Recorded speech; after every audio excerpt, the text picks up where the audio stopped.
আফগানিস্তানকে পেলেই যেন জ্বলে ওঠেন ম্যাক্সওয়েল। প্রিয় দর্শক, আপনাদের কি মনে আছে ওয়ানডে বিশ্বকাপে 128 বলে 201 রানের এমনই এক ইনিংস খেলে অস্ট্রেলিয়াকে জিতিয়ে মাঠ ছেড়েছিলেন গ্লেন ম্যাক্সওয়েল। ইতিহাসের সেরা খেতাবও দেওয়া হয়েছিল সেই ইনিংসকে। তবে সেদিন আফগানিস্তান হারলেও আজ প্রতিশোধ নিয়েছে।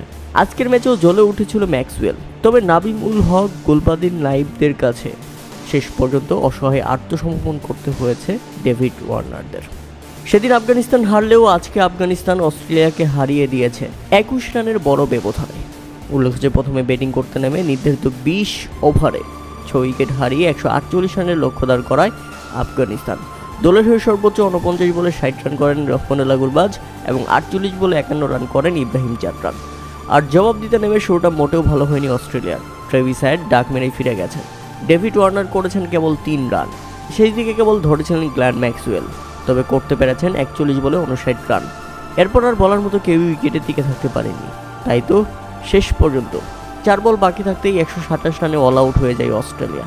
আফগানিস্তানের ঐতিহাসিক জয় অস্ট্রেলিয়াকে হারিয়ে সেমির স্বপ্ন বাঁচিয়ে রাখল তারা। টি-20 বিশ্বকাপের সুপার 8-এর লড়াইয়ে শক্তিশালী মাইটি অস্ট্রেলিয়াকে এভাবে হারিয়ে দেওয়াটা মোটেও সহজ কিছু নয়। দেখিয়ে দিল আফগানিস্তান, ভেঙে দিল সব কিছু।